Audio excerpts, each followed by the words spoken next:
रस का पान कैसे करें, क्या करें उसके लिए? तो कहा अनुभव रस का पान करो, कि जब आपको अनुभव रस आएगा तो सहज ही समता आएगी। जब तक अनुभव रस नहीं आएगा तो समता नहीं आएगी। क्या बोला? सहज ही समता जीवन में प्रकट हो जाएगी। शांत रहो, शांत रहो, सहज सदा ही शांत रहो। अब जबरदस्ती शांत मत रहो, शांत रहने का दिखावा भी मत करो, प्रदर्शन नहीं करो। सचमुच प्रदर्शन का नहीं, दर्शन का नाम जैन दर्शन है। क्या बोला? प्रदर्शन का नाम नहीं, दर्शन का नाम, दर्शन का नाम है जैन दर्शन। पंच परमेष्टि का और अपने आप का दर्शन करना। तो शांत रहो, शांत रहो, सहज सदा ही शांत रहो। कैसे शांत रहो? सहज मतलब वो शांति आर्टिफिशियल नहीं होना चाहिए, दिखावटी नहीं होना चाहिए, बनावटी नहीं होना चाहिए, कृत्रिम नहीं होना चाहिए। अंतर में तो बहुत क्रोध उमड़ रहा है, और यदि बाहर में वो क्रोध हमने दिखा दिया तो फिर दुनिया क्या कहेगी, लोग क्या सोचेंगे, भैया क्या सोचेंगे। इसीलिए बस हम शांत शांत बाहर से दिख रहे हैं। तो ऐसी शांति की बात नहीं है। ये क्या कह रहे हैं? सहज। सहज मतलब नेचुरल, बनावटी वाली नहीं, ओरिजिनल। जो ओरिजिनल शांत है।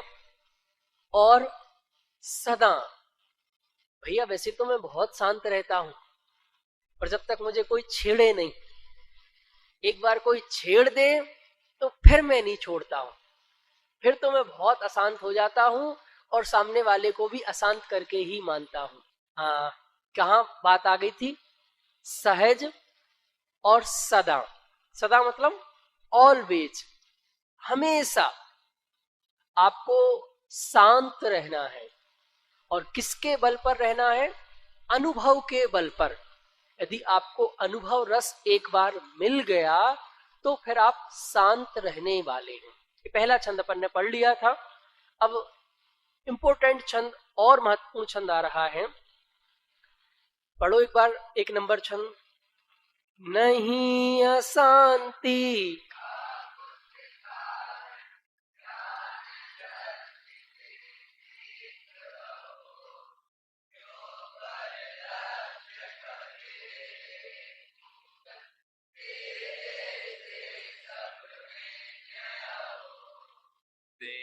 बस बस बस।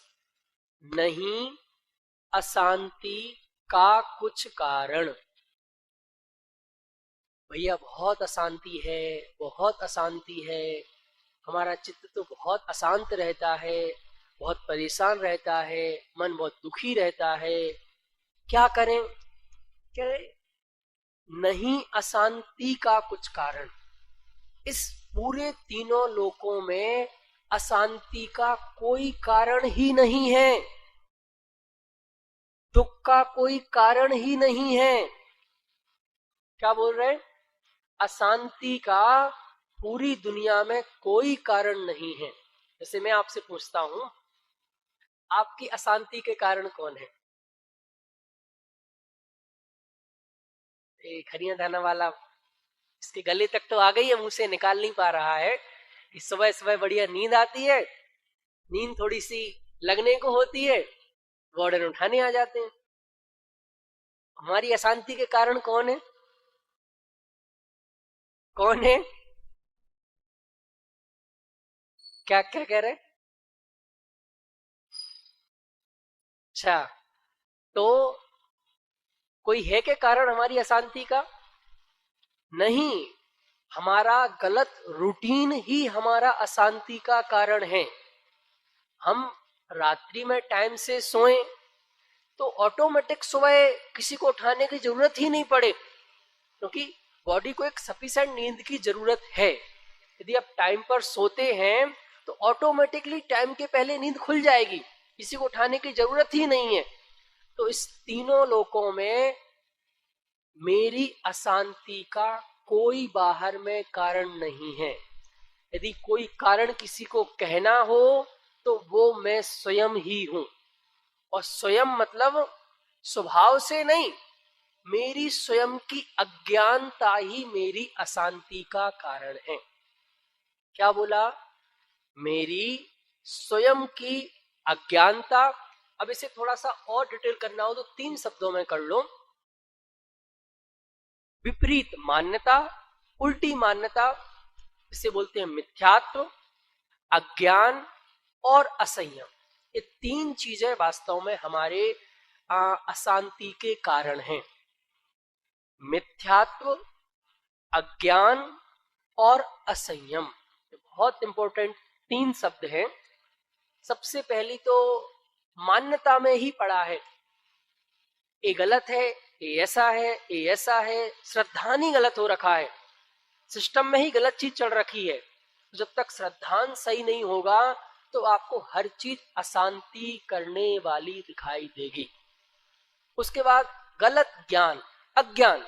जब तक सम्यक ज्ञान नहीं है, यथार्थ ज्ञान नहीं है, समीचीन ज्ञान नहीं है, तब तक आप दुखी ही होते रहेंगे, अशांत ही होते रहेंगे।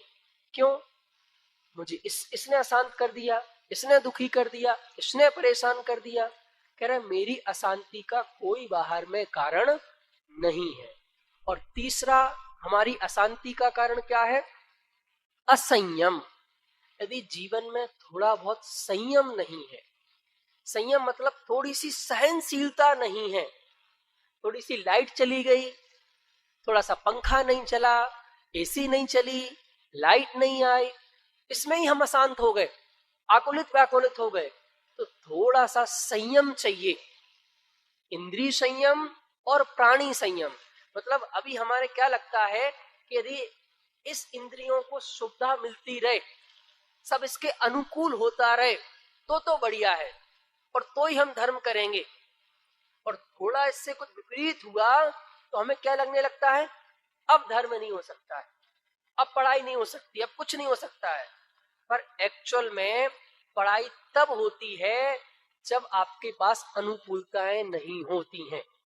जिनके पास बहुत अनुकूलताएं होती हैं वो कभी बहुत अच्छे कुछ नहीं बन पाते हैं। एक आपको रिसर्च बताता हूं, आप उठा के देख लेना कि एक पीढ़ी गरीब थी, पर उनके बच्चों ने मेहनत की तो वो बच्चे बहुत अमीर वापस से बने। पिता बहुत गरीब थे, बच्चों ने मेहनत की, बच्चा अमीर बना। अब उनकी जो नेक्स्ट जनरेशन आएगी ना, वो कभी कोई महान बनी नहीं। एग्जाम्पल लो, गांधी जी इतना संघर्ष किया, इतने महान थे, कहाँ है उनके बेटे, कहाँ है उनके पोते? कितनी सुविधाएं थीं, पूरा देश उनके पास था। अभी वर्तमान की राजनीति ले लो, किसी किसी का भी एग्जाम्पल आप ले लो, तो क्या कहना चाह रहा हूं मैं? बहुत सुविधाओं में बहुत उन्नति नहीं होती है। सुविधाओं से तो अशांति ही बढ़ती है, सुविधाओं से शांति नहीं मिलती है। तो क्या बात हुई? नहीं अशांति का कुछ कारण ज्ञान दृष्टि से देख अहो। जब आप ज्ञान दृष्टि से देखते हैं तो कुछ भी अशांति करने वाली नहीं है। मेरा मिथ्यात्व, मेरा अज्ञान और मेरा असंयम ही अशांति करने वाला है। ज्ञान दृष्टि का क्या अर्थ है यहां?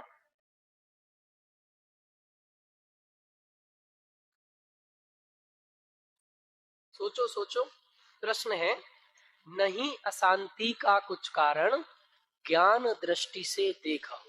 जब मैं ज्ञान दृष्टि से देखता हूं तो अशांति का कुछ भी कारण नहीं है। ज्ञान दृष्टि का क्या अर्थ है?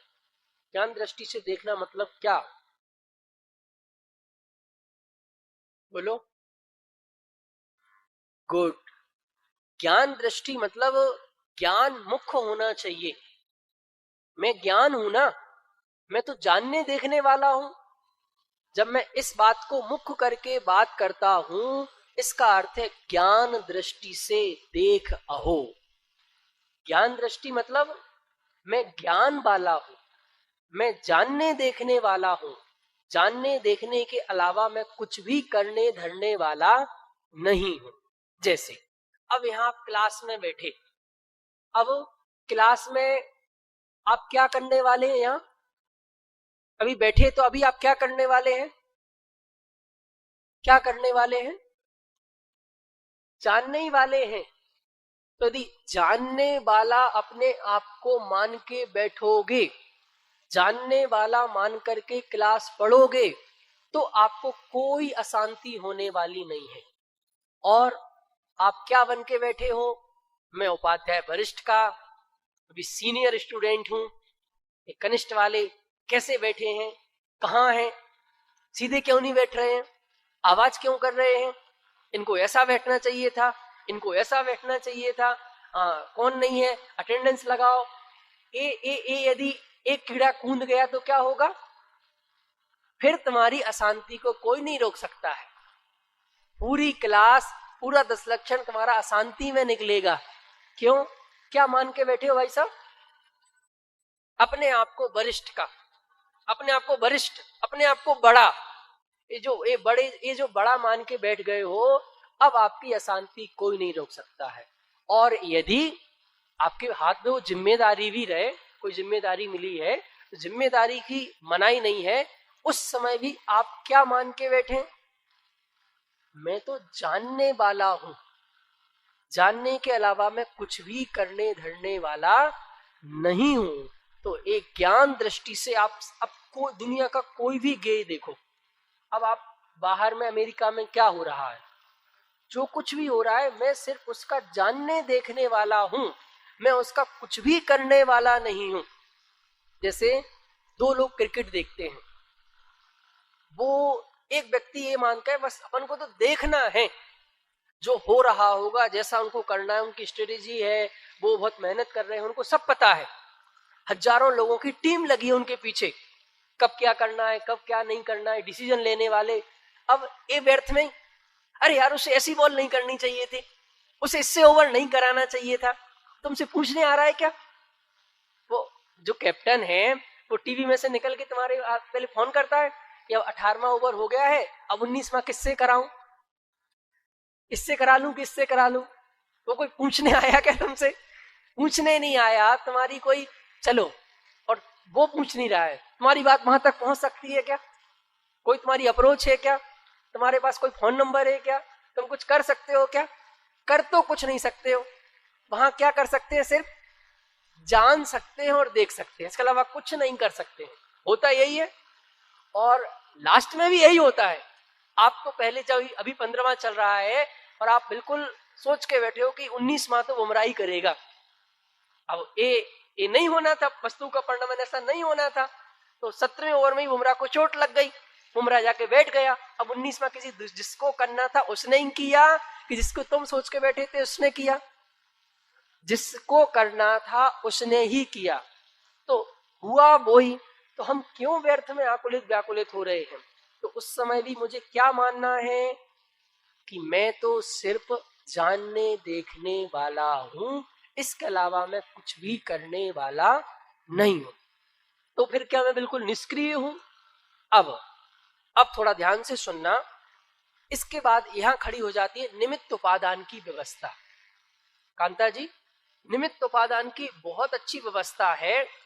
तो अभी तो निमित्त उपादान का बहुत छोटा रूप हमारे दिमाग में सेट है कि मिट्टी उपादान है और घड़ा निमित्त है।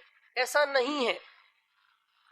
ये बहुत बहुत बहुत गंभीरता से बात कह रहा हूं कि कोई भी वस्तु, कोई भी व्यक्ति फिक्स नहीं है कि ये उपादान है और ये निमित्त है। दुनिया की प्रत्येक वस्तु निमित्त भी है और प्रत्येक वस्तु उपादान भी है। शायद कुछ लोगों ने बात पहली बार सुनी होगी, जो ऑनलाइन सुन रहे हैं वो भी इस बात पे विचार करना, चिंतन करना। अभी तो हमें क्या लगता है, ये जो शास्त्र है ना, ये निमित्त है, मैं उपादान हूं। ऐसा नहीं है, ये भी उपादान है और ये भी निमित्त है। मैं भी उपादान हूं, मैं भी निमित्त हूं। तो मैं क्या समझा रहा था कि भाई आपने तो कहा कि ज्ञान दृष्टि से देखो, मैं तो जानने देखने वाला हूं, सही बात है ना। तो अब कुछ काम होना होगा तो कहा जब किसी दूसरे की उपादान की योग्यता तैयार हो गई होगी और उस कार्य में आपको निमित्त बनना होगा, आपके निमित्त से वो काम होना होगा, तो आप उसमें निमित्त बन जाएंगे। निमित्त बनने के लिए आपको कोई हेडेक नहीं है, समझ में आया। निमित्त बनने के लिए आपके माथे पर कोई प्रेशर नहीं होता है, कोई हेडेक नहीं होता है। जब सामने वाले की योग्यता तैयार हो जाती है तो आप उसके लिए सहज निमित्त बन जाते हैं। अब मेरे अंदर कुछ होना हो, जब आप में कुछ होना होगा तो आप उपादान बन जाएंगे। दूसरी जिन चीजों को निमित्त बनना होगा, मतलब आपकी जब उपादानगत योग्यता तैयार हो जाएगी तो बाहर के जो निमित्त हैं वो ऑटोमेटिक आपके पास आ जाएंगे। तो निमित्त उपादान की व्यवस्था से सारा कार्य संपन्न हो जाएगा। आपको तो क्या करना है, उस समय भी ज्ञान दृष्टि से बने रहना है, ज्ञान की दृष्टि रूप बने रहना है। तो नहीं अशांति का कुछ कारण ज्ञान दृष्टि से देखो। ज्ञान दृष्टि का भी एक अर्थ है किया। दूसरा ज्ञान दृष्टि का अर्थ और कर रहा हूं कि जब ज्ञान से हम देखते हैं तो हमें सभी जीव नजर आ जाते हैं, अजीब अजीब नजर आता है, जीव जीव आता है, मतलब जो जैसा है वो वैसा नजर आता है। यही ज्ञान का ज्ञान दृष्टि है। अभी मुझे जो उल्टा दिख रहा है वो अज्ञान दृष्टि है। क्या बोल रहा हूं भाई, आप हो जीव और मैं आपको मान रहा हूं अपना। जो अपना मानने वाली दृष्टि है ये अज्ञान की दृष्टि है, और आप जीव हैं, आपको मैं जीव मान रहा हूं, ये ज्ञान दृष्टि है। तो ज्ञान दृष्टि का दूसरा क्या अर्थ है, दुनिया की जो वस्तु जैसी है उसको वैसा ही मानना। वो जिस रूप में है उसे उस रूप में ही मानना, इसका नाम है ज्ञान दृष्टि। ज्ञान दृष्टि का दूसरा अर्थ समझ में आया। अब रिपीट करो, ज्ञान दृष्टि का पहला अर्थ क्या था और दूसरा अर्थ क्या है, कौन बोलेगा, फिर अपन तीसरे अर्थ की ओर बढ़ेंगे। तो मुझे तो गहराई में जाने में मजा आता है। अभी आप इसकी बात करो कि इस ज्ञान दृष्टि की बात करना है तो 100 अर्थ में कर दूंगा। अभी ज्ञान दृष्टि के पूरा 10 लक्षण ही अपन ज्ञान दृष्टि पर कर सकते हैं। चलो पहले दो जो बताए मैंने, हाँ बोलो क्या नाम, अनेकांत। कम पढ़ो, जितना पढ़ो पर उतना अच्छे से पढ़ो। एक तो मीनिंग ऐसा बताया था कि मैं तो सिर्फ जानने देखने वाला हूँ, इसके अलावा मैं कुछ भी करने वाला नहीं। तो फिर अगर मैं किसी भी कार्य को देख रहा हूँ तो मेरे करने धरने से कुछ होने नहीं वाला है। अगर मैं क्रिकेट मैच को देख रहा हूँ तो मैं सिर्फ देख ही रहा हूँ, मेरे करने से, मारने से, ऐसे बैठने से या फिर मैं उठ जाऊंगा तो ये आउट हो जाएगा, ऐसा करने से कुछ होने नहीं वाला है। दूसरा बताया था कि दुनिया की जो वस्तु है वो जैसी है उसे वैसा ही मानना, उसका जो रूप है उस रूप को वैसा ही मानना ज्ञान दृष्टि है। अगर जीव है तो उसे जीव ही मानना, जीव को अजीव नहीं मानना, अजीव को जीव नहीं मानना। ये दो ज्ञान दृष्टि का बहुत समझाया था। आया समझ में? दो अर्थ बजा सकते हो तालियां, बहुत अच्छे से बताया। सबसे पहले तो जो भी जानने में आ रहा है तो उस समय में कुछ करने धरने वाला नहीं हूं, मैं तो सिर्फ जानने वाला। दूसरा अर्थ अपन ने यही किया कि जो मेरे जानने में आ रहा है वो सामने वाली वस्तु जैसी ही है, मुझे उसे वैसा ही मानना है।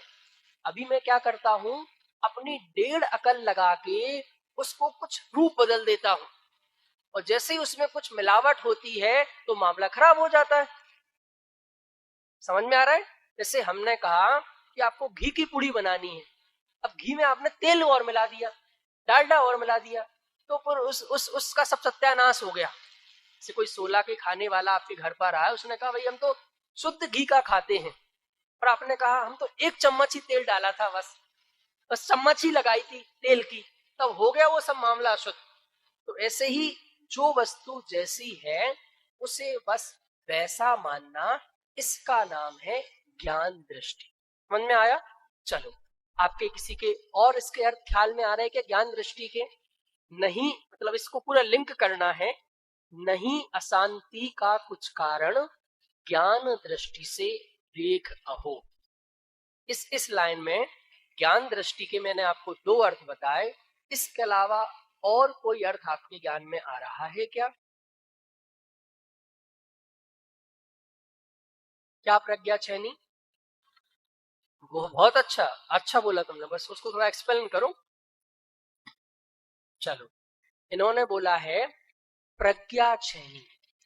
प्रज्ञा चैनी का दूसरा नाम होता है भेद विज्ञान। कि यदि आप भेद ज्ञान की दृष्टि से देख रहे हो, देखो पूरा समय सार सिर्फ भेद ज्ञान के लिए समर्पित है, पूरा अध्यात्म भेद ज्ञान के लिए समर्पित है। तो ज्ञान दृष्टि का अर्थ है भेद विज्ञान। यदि आपको भेद विज्ञान की कला आ गई तो फिर आप अशांत नहीं हो सकते हैं।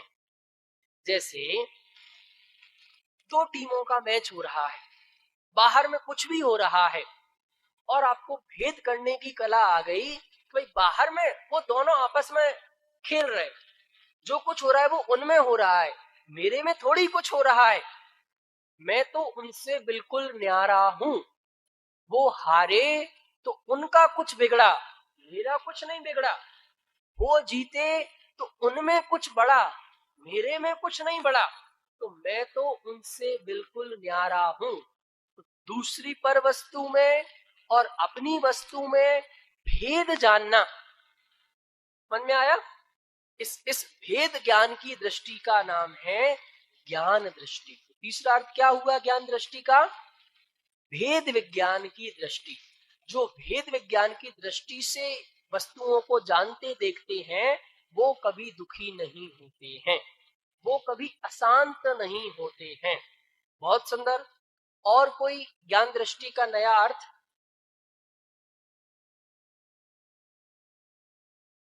बोलो, ऐसे ही बोल दो।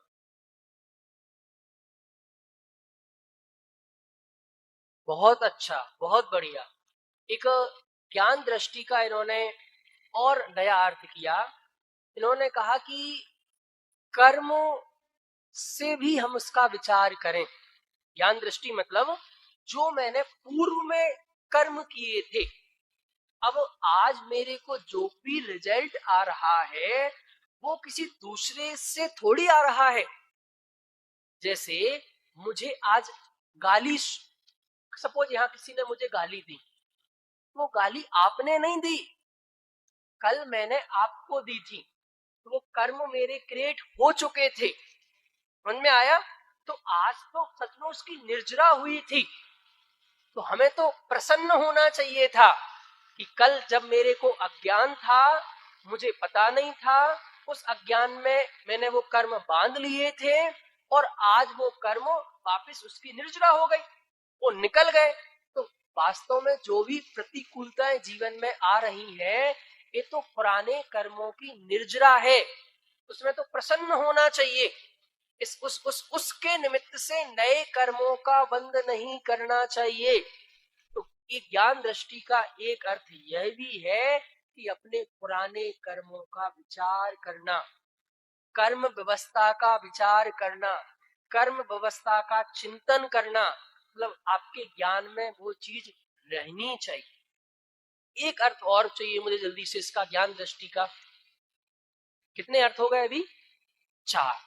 एक भाई साहब बोल रहे, बोलिए। जैसे पारसनाथ भगवान पर उपसर्ग हो रहा था, वो अपनी ज्ञान दृष्टि में लगे रहे तो उन्हें केवल ज्ञान प्राप्त हो गया। अगर वो बाहर निकलते तो हाँ बिल्कुल, वो जो अपनी जो स्टार्टिंग के 2 में पॉइंट में बात आ गई है कि पार्श्वनाथ भगवान के ऊपर उपसर्ग हुआ, तो उस समय भी उन्होंने उपसर्ग पर ध्यान केंद्रित नहीं किया, उनके ज्ञान में जानने में आया, ऐसा नहीं कि वो चीज ज्ञान का ज्ञेय नहीं बनी, पर उस समय भी कि मैं तो ज्ञान मात्र हूं, मैं ज्ञान के अलावा कुछ नहीं हूं।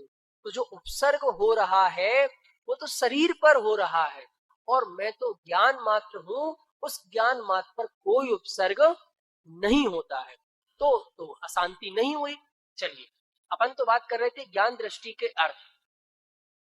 बोलो ध्रुव, क्या है ज्ञान दृष्टि का, और क्या समझ में आ रहा है आपकी ज्ञान दृष्टि से? एक सहज ज्ञात दृष्टा स्वभाव भी ले सकते हैं। तो अपन ने ले लिया ना? हाँ, पहले से ले, कुछ और पॉइंट क्लिक हो रहे क्या? हाँ चित्रू बोलो। ठीक है, सबसे पहले पहला पॉइंट क्या था अपना, कि मैं सिर्फ जानने देखने वाला हूं। दूसरा क्या किया ज्ञान दृष्टि का? ठीक है। तीसरा भेद विज्ञान। चौथा क्या? चिंतन, कर्म अवस्था का चिंतन करते हुए। पांचवा, चार ही हुए। पांचवा इसको जोड़ो कि जब हमें पता चलता है कि ज्ञान तो सिर्फ अकर्ता है, जो ज्ञान है ना वो सिर्फ जानने वाला है, कुछ करने वाला नहीं है, और करने की कहीं कोई गुंजाइश भी नहीं है। समझ में आ रहा है? मैं करने वाला नहीं हूं, मैं सिर्फ जानने वाला हूं। हमारी ज्यादातर अशांति का कारण क्या होता है? जैसे अभी तो आपके ऊपर कभी बीती नहीं होगी, किसी किसी के ऊपर बीतती है। तो किसी के घर में कोई बुजुर्ग हो या बड़े लोग हो और अचानक से डेथ हो गई, तो उसके चित्त में एक बलाल सा रहता है, कुछ कर नहीं पाया, कुछ कर नहीं पाया, रहता ना कि मैं कहीं पता नहीं बाजार में था, मैं क्यों बाजार में था, मैं घर पे ही रहता तो मुझे पता चलता हुआ क्या था 10 मिनट पहले, मुझे कुछ पता तो चलना चाहिए था, मैं कुछ कर नहीं पाया। वो एक मलाल सा रहता है कि मुझे मुझे कुछ करना था। आज आज हमारे तुम्हारे सबके ऊपर भूत क्या सवार है कि मैं कुछ नहीं कर पाया, मुझे कुछ करना था, उसमें मैंने हाथ नहीं आजमाया, मुझे तो हाथ आजमाना था एक बार। तो ये कह रहे हैं कि नहीं, मैं सिर्फ जानने वाला हूं, करने वाला नहीं हूं। दुनिया में जो भी परिणमन हो रहा है वो अपने आप में बिल्कुल स्वतंत्र है, परिपूर्ण है, उसमें करने की बिल्कुल भी गुंजाइश नहीं है। चलो बहुत अर्थ हो गए, अब आप और निकालना। क्यों पर लक्ष्य करे रे मूर्ख, तेरे से सब भिन्न। देखो जो अपन ने चर्चा कर ली वही सब बात आ गई कि भाई तू पर का लक्ष्य क्यों करता है, क्योंकि पर तेरे में नहीं है, तू पर में नहीं है, दोनों न्यारे न्यारे हैं, तेरे से सब भिन्न। जो अपन ने भेद विज्ञान की चर्चा करी ना, वो इस लाइन में आ गई कि तेरे से सब कैसे है, भिन्न है, इसीलिए तुझे अशांति का कारण कुछ भी नहीं है। आया समझ में कि नहीं आया? आज का समय हो गया है।